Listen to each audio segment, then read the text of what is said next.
കടലമിഠായി ഉണ്ടാക്കുന്ന കേട്ടത്.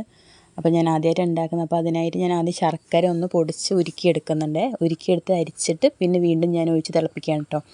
അങ്ങനെ അരിച്ചെടുത്തെങ്കിൽ അതിൽ കല്ലും മണ്ണൊക്കെ ഉണ്ടാവില്ലേ, അപ്പോൾ അതുകൊണ്ട് അങ്ങനെ അരിച്ചെടുത്ത് പിന്നെ അതിലേക്ക് 2 ഏലക്ക ചതച്ചത്, ഒരു നുള്ളു ഉപ്പും കൂടി ഇട്ട് കൊടുക്കുന്നുണ്ട്. അത് നന്നായിട്ടൊന്ന് കുറുകി ഇങ്ങനെ ഒട്ടി പിടിക്കുന്ന പരുവാകുമ്പോൾ ഞാൻ അതിലേക്ക് നിലക്കടല നന്നാക്കി വെച്ചിട്ട് കൊടുക്കുന്നുണ്ട് കേട്ടോ. എന്നിട്ട് എല്ലാം കൂടി ഒന്ന് നന്നായി ഒന്ന് യോജിപ്പിച്ചെടുക്കുന്നുണ്ട്. വേണമെങ്കിൽ ഇതിൽ ബട്ടറോ നെയ്യോ എന്ത് വേണം ചേർക്കാം കേട്ടോ. ഞാനൊന്നും ചേർത്തിട്ടില്ല. ഞാനപ്പോൾ ഇതെങ്ങനെ ആവുമെന്ന് അറിയില്ല, ആദ്യമായിട്ടാണ് ഉണ്ടാക്കി നോക്കുന്നത്. അപ്പോൾ എല്ലാം കൂടി ഒന്ന് മിക്സ് ചെയ്ത ശേഷം ഞാൻ പിന്നെ ഒരു തട്ടിൽ കുറച്ച് നെയ്യ് തടവി വെച്ചിട്ടുണ്ട് കേട്ടോ. ഇതൊന്ന് പരത്തിയെടുക്കാൻ വേണ്ടിയിട്ട് നെയ്യ് തടവി ആ തട്ടിലേക്ക് അതിട്ട് കൊടുക്കുന്നുണ്ട് കേട്ടോ. ഇട്ട് കൊടുത്തിട്ട് സ്പൂൺ കൊണ്ടൊന്ന് പ്രസ് ചെയ്ത് കൊടുക്കുന്നുണ്ട്. അപ്പോൾ അത് സ്പൂൺ പ്രസ് ചെയ്ത് ശരിയായി കിട്ടുന്നില്ല. പിന്നെ ഞാൻ അതിൻ്റെ മേലെ ഒരു ബട്ടർ പേപ്പർ വെച്ചിട്ട് നമ്മുടെ ചപ്പാത്തിക്കോലുണ്ട് അത് വെച്ചിട്ട് ഒന്ന് നന്നായി പരത്തി കൊടുത്തു കേട്ടോ. അപ്പോൾ നന്നായി പരന്ന് കിട്ടി കേട്ടോ.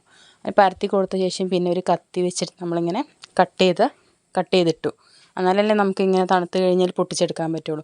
അങ്ങനെ എല്ലാം ഞാൻ കത്തി കൊണ്ട് ഇങ്ങനെ വരഞ്ഞിട്ടിട്ട് പിന്നെ തണുത്ത് കഴിഞ്ഞ ശേഷം കട്ട് ചെയ്യാൻ വിചാരിച്ചു കേട്ടോ. ഇപ്പോൾ ഇങ്ങനെയാണ് ഇരിക്കുന്നത് വരഞ്ഞ് കഴിഞ്ഞപ്പോൾ. ഇപ്പോൾ ഏകദേശം തണുത്ത് കഴിഞ്ഞപ്പോൾ ഞാനൊന്ന് കത്തി കൊണ്ട് ഇളക്കി നോക്കുന്നുണ്ട്. അപ്പോൾ ഇളകി പോരുന്നുണ്ട് കേട്ടോ.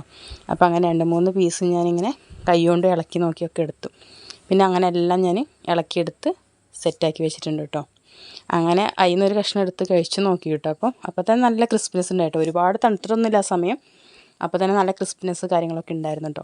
അപ്പം ഞാൻ ആദ്യമായിട്ടാണ് ഇങ്ങനെ ഉണ്ടാക്കി നോക്കുന്നത് കടലമിഠായി. ശരിയാവുമെന്ന് വിചാരിച്ചില്ല, പക്ഷെ കുഴപ്പമില്ലാതെ കിട്ടി കേട്ടോ. അപ്പം ഇത്രയൊക്കെയുള്ള വീഡിയോ. അപ്പോൾ എല്ലാവരും ഒന്ന് ഷെയർ ചെയ്യുക, സപ്പോർട്ട് ചെയ്യുക, ലൈക്ക് ചെയ്യുക.